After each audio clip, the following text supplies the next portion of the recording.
사연 살롱을 찾아주셔서 감사합니다. 인터넷 쇼핑몰을 운영 중인 30대 후반 여성이에요. 인생은 멀리서 보면 희극, 가까이서 보면 비극이라고 하죠. 요즘 따라 그 말이 입가에 맴도는 건 남들이 부러워하는 제 인생이 실상은 너무도 비극적이기 때문인지도 모르겠어요. 한때 저희 가족은 아빠의 사업 실패로 뿔뿔이 흩어져 살아야 했어요. 친척집과 친구집을 전전하며 눈칫밥을 먹어야 했죠. 무려 3년 동안이나요. 그러다 제가 동창 권유로 인터넷 쇼핑몰을 시작하면서 상황은 조금씩 나아졌어요. 그리고 몇 년 뒤 쇼핑몰의 성공으로 전생의 첫 집을 갖게 되었어요. 그것도 5층짜리 빌라를요. 그 덕에 우리 가족들은 다시 모여 살 수 있게 되었어요. 단칸방 하나 구할 돈도 없던 저희 가족은 제가 쇼핑몰을 시작한 지 6년 만에 5층 빌라에서 한 층씩 차지하고 살 정도로 생활이 넉넉해졌어요. 생활이 안정이 되자 남동생과 여동생은 1년 간격으로 결혼을 했고 얼마 뒤 전 조카가 생겼어요. 이렇게 우리 가족에겐 많은 변화가 생겼지만 제 삶은 변한 게 아무것도 없었죠.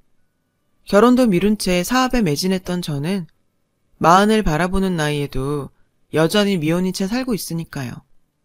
가족들은 현재의 안락한 삶이 모두 제 덕분이라고 얘기해요. 제가 희생한 덕에 오늘날 자신들이 이런 호사를 누리고 산다고 말이죠. 한 가지 소원이 있다면 하루빨리 제가 좋은 남자를 만나 가정을 꾸리고 사는 거라더군요. 근데 이거 다 개소리예요. 지금부터 제가 저희 가족들의 가면 속 진짜 얼굴들을 보여드릴게요. 그럼 제 심정이 이해되실 거예요. 어린 시절 저는 꽤 부유한 가정에서 자랐어요. 외가가 잘 살았거든요. 외할아버지는 60, 70년대에 지방에 극장을 2개나 가지고 계실 정도로 부자였어요. 당시엔 지금처럼 TV가 흔치 않던 때라 극장을 찾는 사람들이 많았거든요. 그러니 극장 주인의 위세도 엄청났겠죠. 엄마가 그러는데 당시엔 매일 밤 온 집안 식구들이 모여 그날 벌어들인 극장 수입 중 동전을 세는 게 일이었대요. 돈이 오가는 일이니 남한테 맡길 순 없었죠. 암튼 얼마나 동전이 많았는지 하루치 동전이 사과 갯짝으로 몇 개나 됐대요. 동전을 세고 나면 손에서 냄새는 또 얼마나 나던지. 그래서 저희 엄마는 지금도 동전이라면 질색을 해요. 영원할 것 같던 부는 TV의 보급으로 극장 사업이 하얀 길로 접어들면서 급격히 줄어들기 시작했어요. 엎친 데 덮친 격으로 외할아버지마저 돌아가시자 상황은 더 안 좋아졌죠. 벌어들이는 돈은 확 줄었는데 나가는 돈은 여전했고 돈 쓰는 게 몸에 밴 자식들과 사위들이 앞다퉈 돈 쓰는 일에만 몰두했던 탓에 얼마 안 가 그 많던 전답이며 돈은 씨가 말라버렸어요. 이후 IMF까지 겹치면서 우리 집은 그나마 있던 집까지 아빠가 사업한다고 홀라당 날려버렸고 온 가족이 길바닥에 나앉게 됐었고요. 평생 장인돈으로 놀고 먹을 수 있을 거라 믿었던 아빠는 사업을 한답시고 집까지 날려먹고도 정신을 못 차렸어요. 몸을 움직여 돈을 벌 생각을 않고 요행만 바랬거든요. 그러니 주변엔 사기꾼들만 들끓었죠. 그건 엄마도 마찬가지였어요.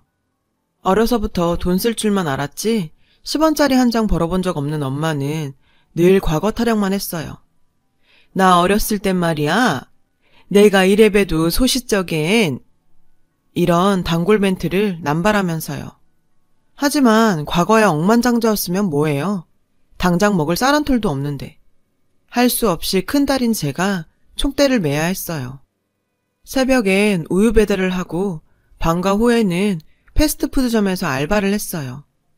가끔 패션 잡지 피팅 모델 일도 했고요. 주말 내내 피팅 모델 일을 하면 벌이가 쏠쏠했죠. 이렇게 번 돈은 동생들 건사하는 데 고스란히 들어갔어요. 철없는 부모를 둔 저는 소녀 가장이나 다름없었어요. 중학교 때까지 성적이 좋았던 저는 실업계 고등학교에 들어갔어요. 돈을 벌어야 했으니까요. 다행히 저는 졸업 전에 취업을 해서 3학년 2학기 말에는 학교 수업 대신 회사에 출근을 할 수 있었어요. 제 월급은 5 식구의 유일한 수입원이 되었고요. 그러던 어느 날이었어요. 회사 근처 식당에서 점심을 먹다가 우연히 고등학교 동창을 만난 거예요. 동창은 고등학교 때랑은 많이 달랐죠. 값비싼 옷에 명품 가방까지. 너도 인터넷 쇼핑몰 한번 해봐. 처음엔 장난삼아 액세서리 몇 개 만들어 올렸는데 이게 장난이 아니더라. 얼마 안 돼서 하루 매출이 내 한 달 월급만큼 찍히더라니까. 혹했어요. 늘 돈에 쪼달리던 저로선 당연했죠. 그래서 친구 조언대로 회사를 다니면서 틈틈이 창업 준비를 했어요. 무식하면 용감하다고 전 무작정 동대문 도매시장으로 향했어요. 매일 밤 시장을 돌며 패션 동향을 살피고 사입 삼촌들과 도매가게 언니들과 안면을 터서 시장 용어들도 익히고 사입 방법부터 인터넷 쇼핑몰 운영에 대한 조언을 들을 수 있었어요. 유명 쇼핑몰 홈페이지 체크도 잊지 않았죠. 지피지기면 백전백승이니까요. 홈피를 보면 그 몰이 장사가 되는 곳인지 안 되는 곳인지 단박에 알 수 있거든요. 잘 되는 곳은 일단 순환이 빨라요.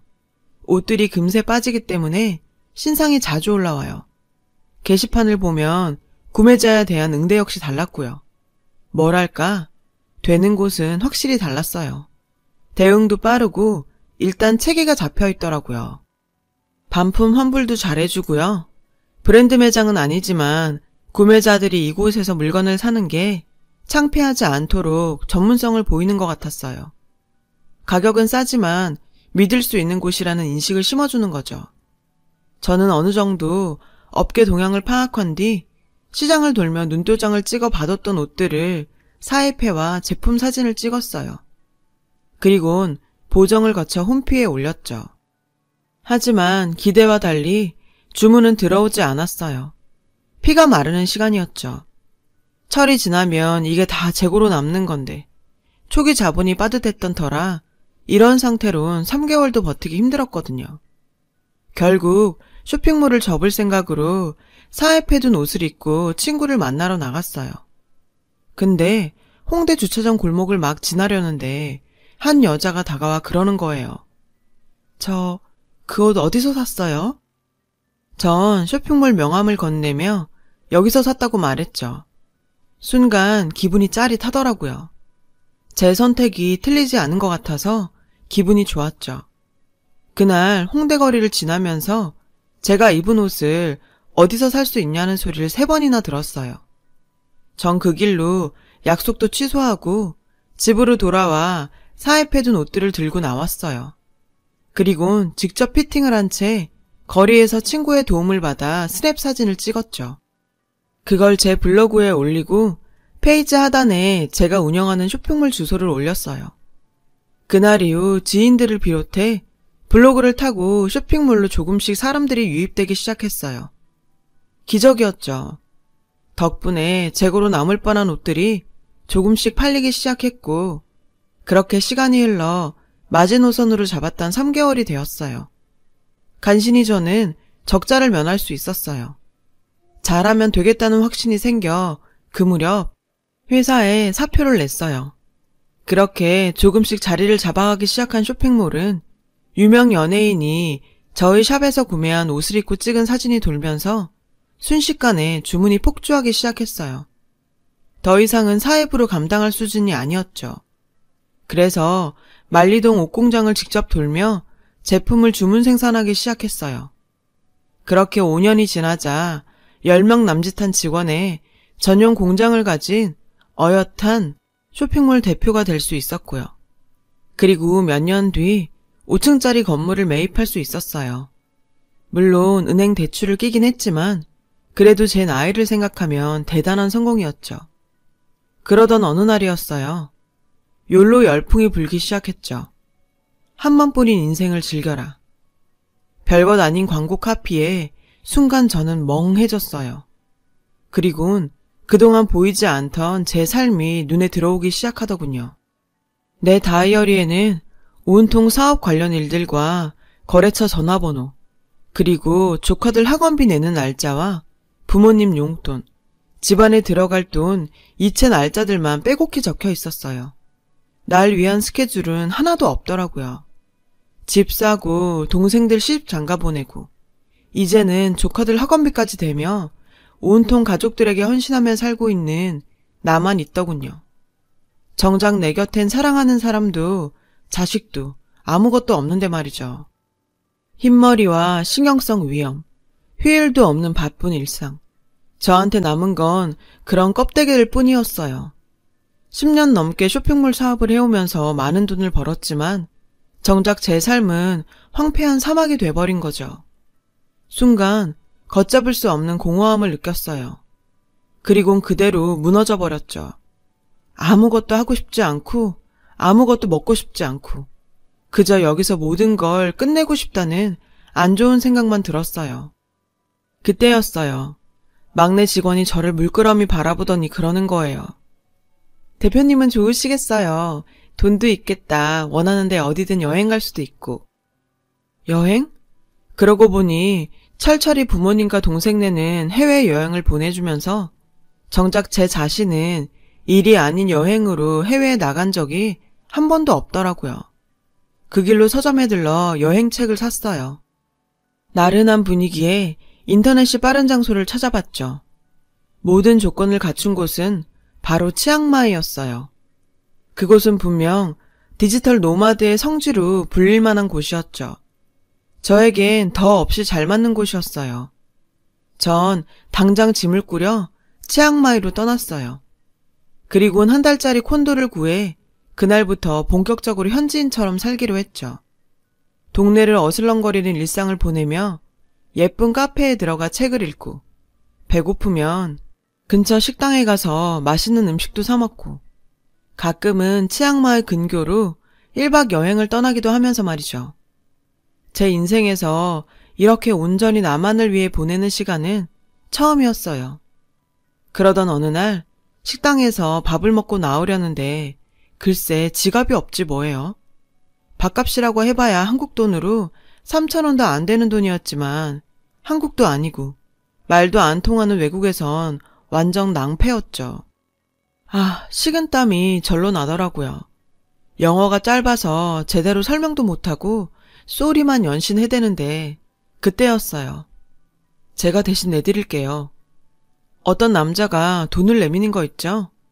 창피함도 무릅쓰고 저는 넙죽 그 돈을 받아 식당 주인에게 건넸어요. 그 짧은 몇 분 동안 얼마나 진땀을 흘렸는지 식당에서 나오자마자 현기증에 핑그르르 하더군요. 남자는 그런 저를 부축해 근처 카페로 데리고 갔어요. 달콤한 걸 드시면 괜찮을 거예요. 남자는 능숙한 영어 솜씨로 음료를 주문해 주었어요. 발음이 꼭 네이티브 스피커 같았죠. 아니나 다를까 아버님 직업 때문에 어린 시절을 영국에서 보냈다고 하더군요. 현재 프로그램 관련 업체에서 일을 하는데 여름 휴가를 놓쳐서 뒤늦게 휴가를 왔다더라고요. 우린 처음 만난 사이임에도 불구하고 마치 평소 알고 지내왔던 사이처럼 막힘없이 대화를 이어갔어요. 시간이 가는 줄도 모르고 말이죠. 여긴 혼자 왔어요? 여행? 아니면 비즈니스? 남자가 물었죠. 순간 전 봉인 해제된 사람처럼 이곳에 온 이유와 내 인생 전반에 대해 장황하게 늘어놓았어요. 지금껏 살면서 가장 친한 친구한테도 이렇게까지 제 자신을 솔직히 털어놓은 적 없는데 정말 이상했어요. 남자는 두서 없이 떠드는 제 말을 진지하게 끝까지 들어주더군요. 괜찮아요. 더 노력하지 않아도 돼요. 당신은 충분히 잘해왔으니까. 남자의 그 말에 순간 눈물이 났어요. 지금껏 아무도 제게 이런 말을 해주지 않았거든요. 전 그날 처음 본 남자 앞에서 아이처럼 엉엉 울었고 그 착한 남자는 주변 사람들로부터 싸늘한 시선을 받아야 했어요. 그들 눈엔 이 남자가 여자를 울린 파렴치한으로 보였을 테니까요. 미안하게도 말이죠. 그리고 우린 그날을 기점으로 사귀게 되었어요. 남친을 만나면서 처음으로 누군가에게 온전히 사랑받고 있다는 느낌을 받았죠. 가족보다 더 가깝고 편했어요. 늘 저는 보살펴야 하는 입장이었는데 그를 만난 이후론 제가 보살핌을 받게 됐죠. 내 인생의 욜로는 바로 이 남자와 함께하는 시간이란 생각이 들더군요. 그래서 전 남친한테 청혼을 했어요.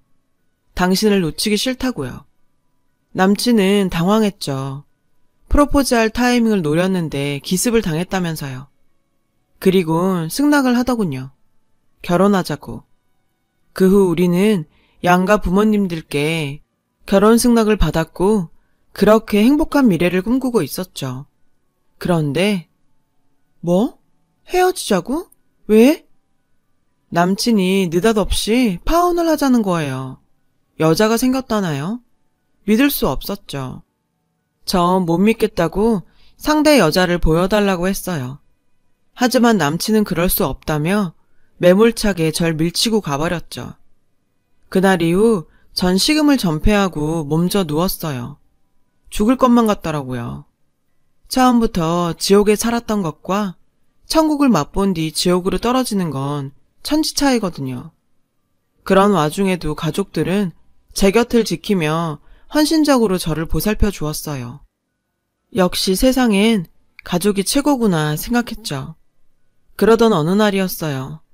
너무 오래 회사를 비운 것 같아 오랜만에 사무실에 내려갔더니 직원들이 점심을 마치고 탕비실에 모여 커피를 마시고 있더군요. 우리 대표님 너무 불쌍하지 않아요? 어떻게 부모가 그래요? 친부모 아닌 것 같아요. 동생들은 어떻고 지 누나 결혼하면 지들 뒷바라지 안 해줄까봐 대표님한테 남친 생길 때마다 중간에서 회방났던 인간들이야. 여동생이랑 둘이서 그게 인간이냐? 이번 일만 해도 그래?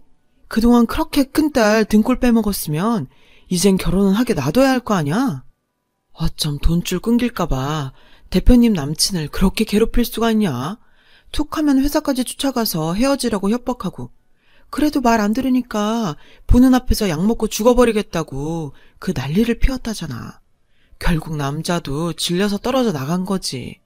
암튼 대표님한텐 비밀이야.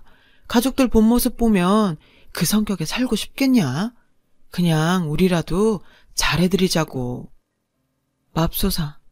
직원들한테 들은 우리 가족들의 모습은 상상을 초월했어요.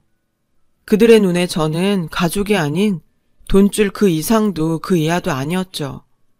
제가 치앙마이에 가 있는 동안에도 혹시 제가 안 돌아올까봐 여동생이 저 몰래 쇼핑몰 매각 계획까지 세웠다는 거예요.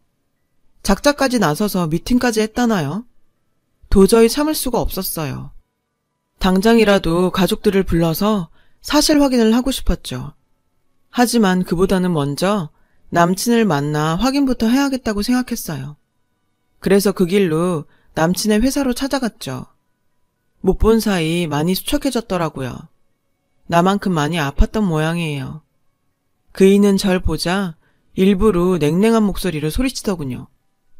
또 뭐야? 뭐 너 할 말 남았니? 전 말없이 그의 얼굴을 바라보았어요. 그 순간 확신이 들더군요. 그 사람 눈가가 촉촉하게 젖어 있었거든요. 그 눈을 보고 알았어요. 이 남잔 여전히 날 사랑하고 있다는 걸요. 나 오늘부터 고아가 될 예정이야. 그래서 말인데 자기만이라도 내 가족이 돼주면 안 돼? 제 말에 남친은 놀라선 절 바라봤어요. 무슨 일 있었니? 직원들이 하는 소리를 들었어. 우리 가족이 그동안 자기한테 한 짓이랑 날 자기들 지갑으로만 생각한다는 거. 내 결혼을 막아가면서까지 내 등골을 빼먹고 살려고 혈안이 돼 있더라. 나야 어떻게 되든 자기들만 살겠다고. 서러운 마음에 눈물이 멈추지 않았어요. 남친은 그런 제게 다가와 안아주었죠. 전 이번에도 길바닥에서 아이처럼 엉엉 소리까지 내며 울어버렸어요. 그 바람에 남친은 사람들로부터 차가운 시선을 받아야 했죠. 울보 여친 때문에 말이에요. 한참을 울고 난 저는 남친과 예정대로 결혼식을 올리기로 합의하고 결혼 전에 가족들과 일을 정리하겠다고 했어요. 그리고 며칠 뒤 전 가족들을 불렀어요. 남동생 네만 빼고 다 왔더군요. 해외로 가족여행을 떠나려 공항에 가는 길이라며 자기들은 빼고 얘기하라고 했다나요? 그래서 전 남동생한테 전화를 했어요. 그래? 그럼 스피커폰 켜놓을 테니 운전하면서 잘 들어. 앞으로 일주일 줄게. 다들 내 집에서 나가줘. 엄마, 아빠, 재훈이네, 은주네 모두 다. 제 말이 끝나기가 무섭게 가족들은 난리를 쳤어요. 너 그게 무슨 소리야? 나가라니. 지금 그게 부모한테 할 소리야? 엄마, 지금 부모라고 그랬어? 세상에 어떤 부모가 딸 자식 결혼 안 시키겠다고 사위 될 사람 앞에서 염산을 들고 협박을 해. 엄마한테 내가 딸이긴 해? 돈 벌어다 주는 평생 지갑은 아니고? 나 중학교 때부터 지금까지 가족들 먹여 살리느라 뼈 빠지게 일했어. 누구 때문인 줄 알아? 게으르고 무능력한 당신들. 평생 자식 등골만 빼먹을 줄 아는 엄마 아빠 때문이라고. 뭐? 좋은 남자 만나 나 결혼시키는 게 마지막 소원이라고? 그런 사람들이 그런 짓을 해? 그래, 그 마지막 소원 내가 직접 들어줄게. 그러니까 더 이상 나한테 들러붙어 살 생각하지 말고 직접 벌어먹고 살아. 알았어? 엄만 자신의 행동을 창피해하긴커녕 남친이 그러더냐고 절 추궁했어요. 엄마, 끝까지 이럴래? 그 사람 지금껏 나한테 아무 말도 안 했어. 다 자기 탓이라고 그러면서 헤어지자고 했던 사람이야. 엄마 같은 사람은 상상도 할 수 없을 정도로 날 아끼고 사랑해주는 사람이라고. 그때였죠. 아빠가 그러는 거예요. 성훈아, 아빠 나 아무 짓도 안 했다. 다 네 엄마 혼자 윤서방 찾아가 난리 친 거야. 아빤 우리 착한 딸 결혼 찬성이다. 100번 만번 찬성이야. 딴 건 몰라도 식장에 아빠 손은 잡고 들어가야 할 거 아니니. 그리고 말이야, 난 네가 그러라면 당장이라도 네 엄마 버린다. 그러니까 성은아, 이 아빤 용서해 줄 거지? 정말 내 아빠지만 세상 누구보다 찌질하더라고요. 혼자 살겠다고 아내까지 버리는 남편이라니. 최악이었죠. 아빠, 그만해. 도대체 왜 이래? 그런다고 나 아빠 안 받아줘. 40년 가까이 살아온 아내도 그렇게 쉽게 버리는 사람이 나라고 안 버릴까? 아빤 그러고도 남을 사람이잖아. 안 그래? 아무리 내 아빠라지만 아빤 정말 구제불능이야. 젊어선 외할아버지한테 빌붙어 살고 나이 먹어선 딸내미한테 빌붙어 먹고 언제 아빠 힘으로 벌어먹고 살 거야? 제발 정신 좀 차려. 암튼 난 할 말 다 했으니까 다들 나가. 휴대폰 너머에선 처절하게 절 부르는 남동생 목소리가 들렸어요. 평생 놀고 먹으려다 허걱한 거죠. 전 동생 놈 목소리도 듣고 싶지 않았어요. 그래서 폰을 꺼버렸죠. 언니, 미친 거 아냐? 한동안 아프더니 머리까지 이상해진 거 아니야? 갑자기 나가라면 어떡해? 아무리 집주인이라도 이건 아니지. 하루아침에 어떻게 나가라는 거야? 난 못 나가. 지금 가진 돈으로는 월세도 못 구한다고. 또 우리 애들은 어쩌고. 어떻게 언니가 우리한테 이래? 나 진짜 언니한테 실망했어. 실망? 실망은 내가 했지, 너한테. 나 치앙마이 가자마자 쇼핑몰 팔아먹으려고 작자까지 알아봤다며.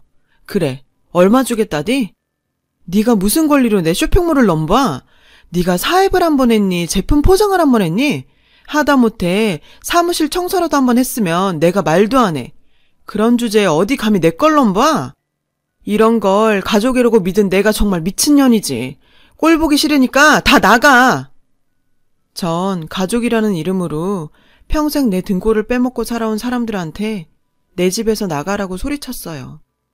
뒤늦게 공항에서 달려온 남동생은 현관문을 두드리며 얘기 좀 하자고 울고불고 난리를 치더군요. 급기야 술까지 먹고 와선 난동까지 부렸죠. 어찌나 동네 창피하던지. 그리고 일주일 뒤 가족들은 아무도 집을 비우지 않았어요. 예상했던 결과였죠. 그래서 전 업체 사람들을 불러서 각층 현관문을 뜯고 가족들을 내쫓았어요. 그리곤 제 집 현관까지 달려와 발악을 하는 가족들에게 한마디만 더 하면 지금껏 10원짜리 한 장 안 내고 살았던 임대료까지 청구할 거라고 엄포를 놨죠. 가족들의 발악은 그 후로도 며칠이나 이어졌지만 결국 어느 시점이 되자 뿔뿔이 흩어지더군요. 얼마 뒤 저는 그 건물을 팔고 이사를 했어요. 저도 사람인지라 가족들과 뒤엉켜 살던 그곳에서 버티기가 힘들더라고요. 그리고 헤어졌던 남친과는 재결합을 했어요. 처음엔 예정대로 결혼을 하려고 했지만 그런 마음은 접기로 했어요. 시부모님 보기도 창피하고 무엇보다 그 난리를 치고 아무 일 없다는 듯 나 혼자 결혼에 잘 살려니 죄책감도 느껴졌거든요.